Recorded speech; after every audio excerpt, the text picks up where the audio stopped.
નમસ્તે મિત્રો, સ્વાગત છે તમારું મારા આજના નવા વિડીયોમાં। તો મિત્રો, નવરાત્રિ આવી રહી છે, તો આપણે માતાજીને ધરવા માટે હલવો બનાવીશું સોજીનો। તો એના માટે એક વાટકી મેં સોજી લીધી છે, એક વાટકી એની સામે ખાંડ લીધી છે, ફૂલ ફેટ આપણે મલાઈવાળું દૂધ લેવાનું છે, અને 2 ચમચી જેટલા કાજુ છે, અને એક 8 થી 10 આપણે સૂકી દ્રાક્ષ લીધી છે, ઇલાયચી પાવડર લેવાનો છે, અને જાયફળ પાવડર લીધો છે, અને આપણે સૂંઠ પાવડર લીધો છે। તો આપણે બનાવવાની શરૂઆત કરીશું। સૌપ્રથમ આપણે કઢાઈમાં આપણે સોજીને આપણે થોડી શેકી લઈશું, કલર ચેન્જ થાય સહેજ, આપણે એકદમ વધારે બ્રાઉન નથી થવા દેવાની, થોડી આપણે કલર ચેન્જ થાય ત્યાં સુધી આપણે આને શેકીશું।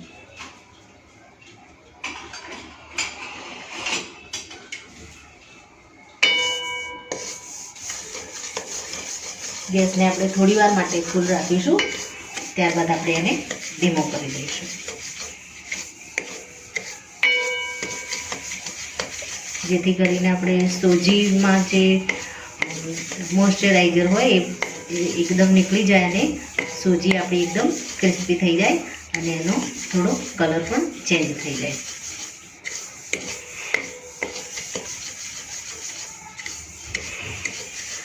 સોજીને આપણે હાઈ ફ્લેમ પર રાખીએ તો આ રીતે કન્ટિન્યુ એને હલાવતા રહેવાનું છે, કારણ કે સોજી જલ્દી કલર પકડી લે છે અને પછી નીચેથી કાળી થવા લાગે છે। તો મેં ગેસની ફ્લેમ હાઈ જ રાખી છે, પણ આપણે આ રીતે કન્ટિન્યુ હલાવીશું એને।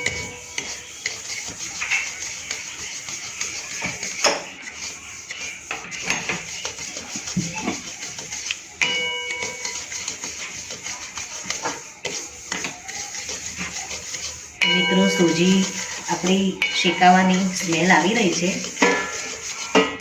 હવે આપણે ગેસને બંધ કરી દઈશું અને સોજીને આપણે એક અલગ વાસણમાં કાઢી દઈશું। ગેસને આપણે બંધ કરી દીધો છે, 2 મિનિટ ખાલી આપણે આ રીતે આપણું વાસણ ગરમ છે એની અંદર આપણે થોડી આ રીતે શેકી લઈશું, ત્યારબાદ એને વાસણમાં આપણે કાઢી લઈએ છીએ। મિત્રો, આપણી સોજી શેકાઈ ગઈ છે, ત્યારે આપણે આમાં હવે આને આપણે એક બાજુ સાઈડમાં મૂકી દઈશું। હવે આમાં આપણે ફરીથી ગેસ ઓન કરી દઈશું અને આમાં 1 ચમચી જેટલું આપણે ઘી એડ કરીશું। આપણે આની અંદર કાજુ અને જે કિશમિશ છે એને આપણે થોડા ડ્રાય રોસ્ટ કરવાના છે। તો આપણે ઘી આપણું ગરમ થાય એટલે એમાં આપણે કાજુના જે ટુકડા લીધા છે એ એડ કરી દઈશું, અને એની સાથે આપણે દ્રાક્ષને પણ એડ કરી દઈશું।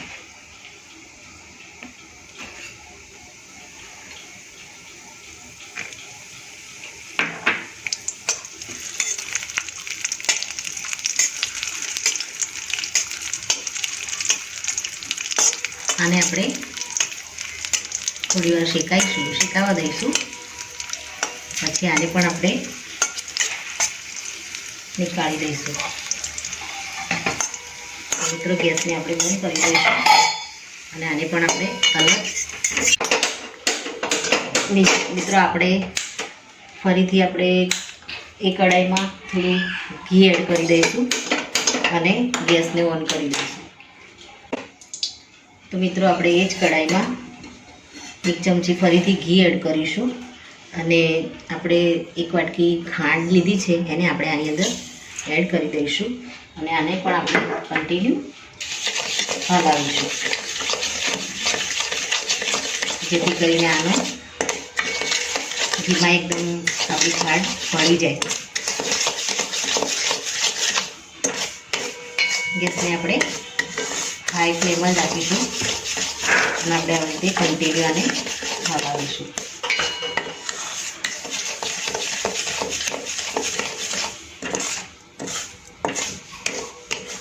મિત્રો આપણી ખાંડ ધીમે ધીમે ઓગળવા લાગી છે.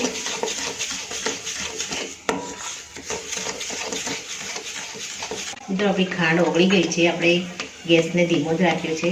હવે આપણે આની અંદર દૂધ એડ કરી દઈશું. દૂધ તમે આમાં એડ કરો તો એકદમ સાવધાનીથી એડ કરવાનું છે, કારણ કે આપણું ઘી ગરમ છે અને ખાંડ પણ ગરમ છે. તો એકદમ આરામથી આપણે એડ કરવાનું છે. ગેસને આપણે મીડિયમ રાખીશું કે વધારે છાંટો આપણી ઉપર નહીં ઉડે એનું આપણે ધ્યાન રાખવાનું. હવે આને 2 મિનિટ માટે આપણે હલાવીશું, જેથી ખાંડ અને દૂધ બંને એકદમ સારી રીતે અંદર મેલ્ટ થઈ જાય. અહીં મેં ફૂલ ફેટવાળું દૂધ લીધું છે મલાઈ સાથે.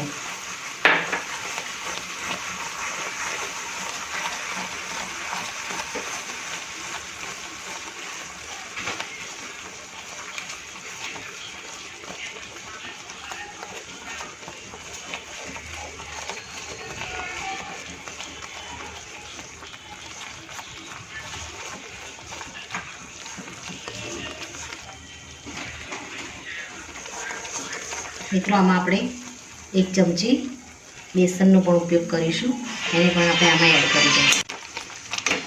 મિત્રો આપણે બેસન અંદર એડ કર્યું છે તો એનો પણ એક અલગ જ ફ્લેવર આવશે એની અંદર. હવે આપણે આ જે સોજી છે એને પણ આપણે આમાં એડ કરી દઈશું અને આપણે આને ધીમી ફ્લેમ ઉપર કન્ટિન્યુ ચલાવીશું.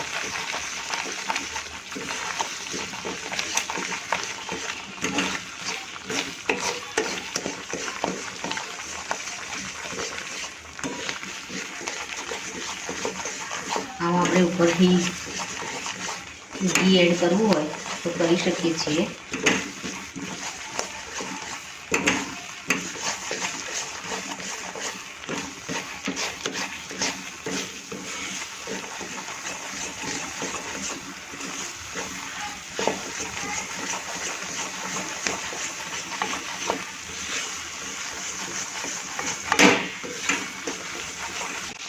મિત્રો આમાં આપણે થોડું દૂધ ઉપરથી એડ કરીશું, જેથી કરીને આપણી સોજી સારી રીતે ફૂલી જાય.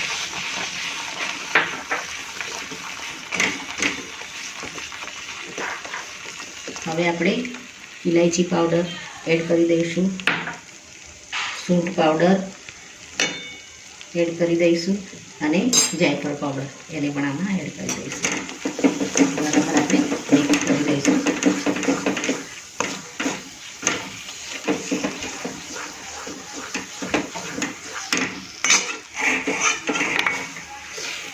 આને હવે આપણે ધીમા ગેસ ઉપર આ રીતે ચલાવીશું.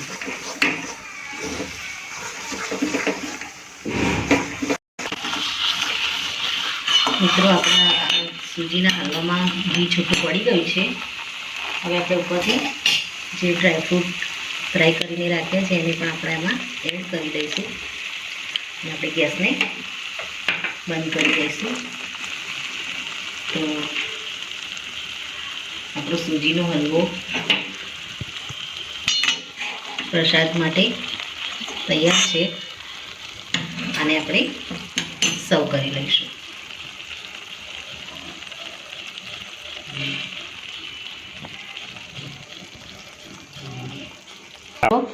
રેડી છે આપણો સોજી અને દૂધનો હલવો.